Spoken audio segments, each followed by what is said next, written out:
She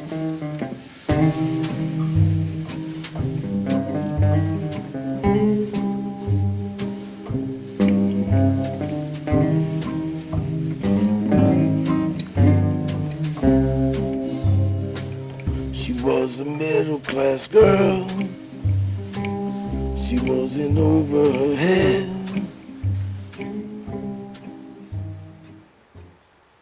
Okay, today we are going to build a 4x4 grow closet. It's going to be sturdy, it's going to be insulated, and it's going to be movable. All for under $100, believe it or not. Welcome to part 2. Okay, you can see I have the frame laid out here. I'm going to put it together now. You can see on the top part here, I put 2 screws in the 2x2. I've cut this 2x2 to 48 inches. I put 2 screws in that side, 2 screws in that side, and I'm just going to screw those right on top of the 2x3s. Now down here in the middle, I've marked up 48 inches from the bottom. And I countersink the hole there. And I've got a 3-inch screw in there. And that's going to go into the 2x2. Same on the other side. And then at the bottom, which will be the feet of the grow closet, I marked up 1.5 inches. Same thing with the screw on the side. That's a 3-inch screw. And the same thing on the other side. So that'll screw into the 2x2. And this little stubby part at the end will be the foot, one of the feet of the grow closet. Now when you put the panel on, it should come down to the bottom of this 2x2. So you'll have 1.5 inch gap between the bottom of the panel and the floor. Now I'm going to screw this together and I'll be back. Okay, I've glued the side pieces together. You can see the one I just did is on the floor. Had a little trouble with that. Twisted lumber. Whether you like Lowe's or Home Depot, you can pretty much count on twisted, crappy lumber. So you got to work around that. So I screwed that one to the floor, and hopefully when the glue dries, it will straighten it out. That is another reason for gluing it. Even if you're going to take it apart later, you can still glue up these 2 sides because they will fit through a door if you tip them on end. So as long as you can tip something through a door and get it out, you know, you can glue up that sub-assembly. The glue I used is just the regular wood glue, Title Bond 2. If you see any black stuff on here, it's grease. Put a little bit of grease on the end of the wood screws, and that stops that squeaking sound. The 2 cross pieces had to be cut to 43 inches. I didn't mention that before. So the lower cross piece and the middle cross piece are 43 inches. And the top piece is 48 inches because it goes across the 2x3s. Yeah, the 2 drill bits I used, the large one I used to countersink was a 5/16. Any large size like that will do. And the smaller one is a 9/64, but you can use anything you feel comfortable with. It depends on the wood sometimes. If you want the screw to go in easier, you can use a bigger one. If you want it tighter, you can use a smaller one.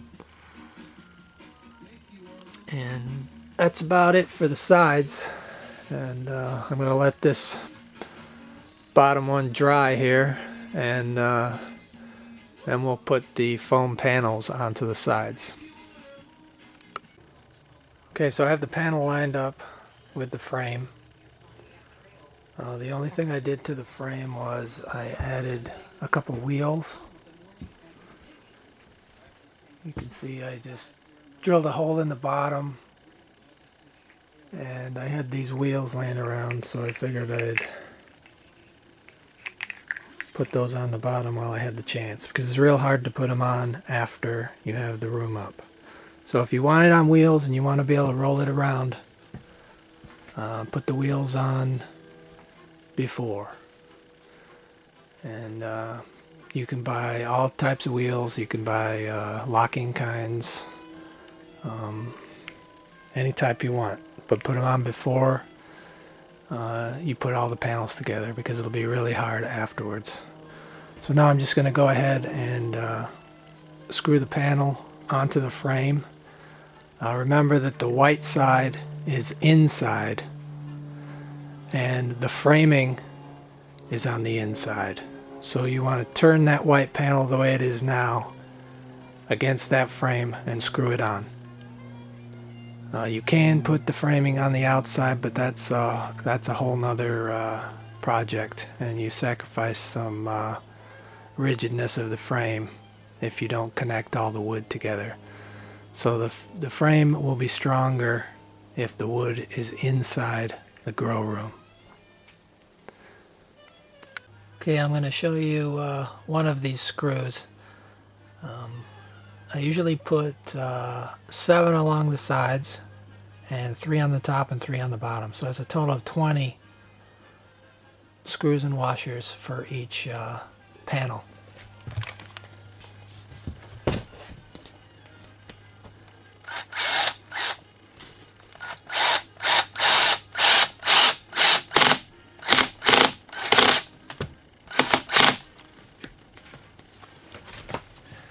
You want to be real careful as not to go all the way in too far. You don't want that washer loose, but you don't want the screw dug all the way in to the foam either. So if you have a adjustable screwdriver, dial it down, maybe 6 or 8 or something like that.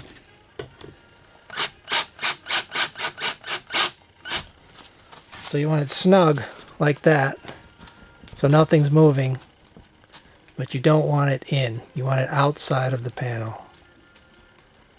You just want that washer to touch. Okay, so before you put the screws in, make sure to take off that plastic coating, because it's hard to take the plastic coating off after you've got the screws in, as you can imagine. So get the plastic off and then put the screws in. As you can see, I've put the screws in about 1 inch from the sides. Don't forget you've got a cross piece, 2x2 going behind this, so you can screw in here across the middle. I put 2 in the middle, 2 at the top, which is actually the bottom. And if you're wondering why I have this tipped upside down to do this, it's because when you put the panel on the floor, it's at the right level, and it ends up at the top to where you have your 1.5 inch gap. So that's the only reason I have it tipped upside down. You can put it on its side to do it. You can put it on the bottom side, whatever you like. Now obviously you can add more screws too. If you feel like this isn't enough, you can go in between. I usually add a screw every 16 inches. And there's there's 2 at the top, 2 in the middle, 3 at the bottom. That's 7, and there's 7 on each side, so 21 screws. I think I said 20 before, but 21 screws. You can add more if you want. And as far as the foam itself goes, You don't have to do 1/2 inch. You can do 3/4 inch. You can do a full inch. I can't see any reason why you'd want to do more than 1 inch. But you could do 1.5. In theory, you can make the foam as thick as you want. You'd be surprised how easy it is to heat in there with just a 1/2 inch, especially if you're in a regular room. Now, if you're out in out in a garage that's going to be cold and has no heat, then you might want to add more foam. You could start with a 3/4. You could double the 1/2 inch. You could just put a 1 inch on there. So if you do that, you're going to need longer screws. But you're not really limited to how thick the foam is. The more foam, the better insulated. 1/2 inch is fine that I've found inside a house that's heated at 60, 70 degrees. You can heat that thing with a light bulb or two when you're in your dark period. Not that you'd want to, but what I use is a couple seedling heating mats in there if the temperature gets too low during the dark period. If you add more insulation at this point, you probably could heat that thing with just a little tiny seedling heating pad.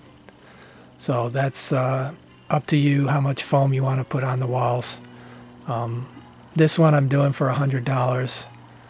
So you have to figure for every 1/2 inch you want to add to a 4x4 room, you've got to add $50 more approximately.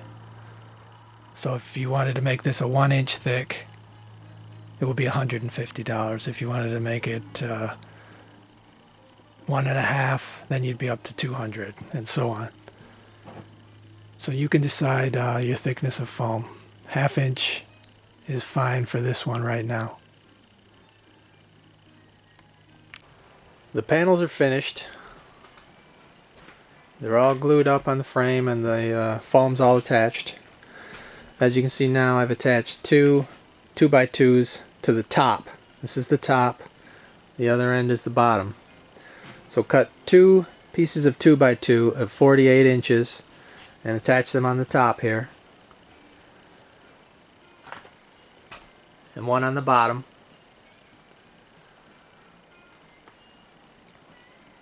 And we're going to work on the top because it's easier to work on the top now while it's laying on its side rather than do it later. So we're going to set up all the screw holes and get everything figured out now, and then we're going to take the top off, put the sides up, and then we can put the top on a lot easier. So what I'm going to do is set up a 2x4, cut a 2x4 in half, and we're going to plan to put that across the middle like that, and the other half of the 2x4 will go across the top of that in the other direction. So we'll have a cross of 2x4s on the top. That'll support a lot of weight in the ceiling of the closet. Also at this point you can cut 4 more 2x2s. Cut those at 45 inches. Those will go across the bottom and across in the middle on the front and the back side. So you want 45 inches for those. And then when we put our back panel on, which will go across here, the back panel will come right up to this point, right up to the end of this foam on each side. This is the end of part 2.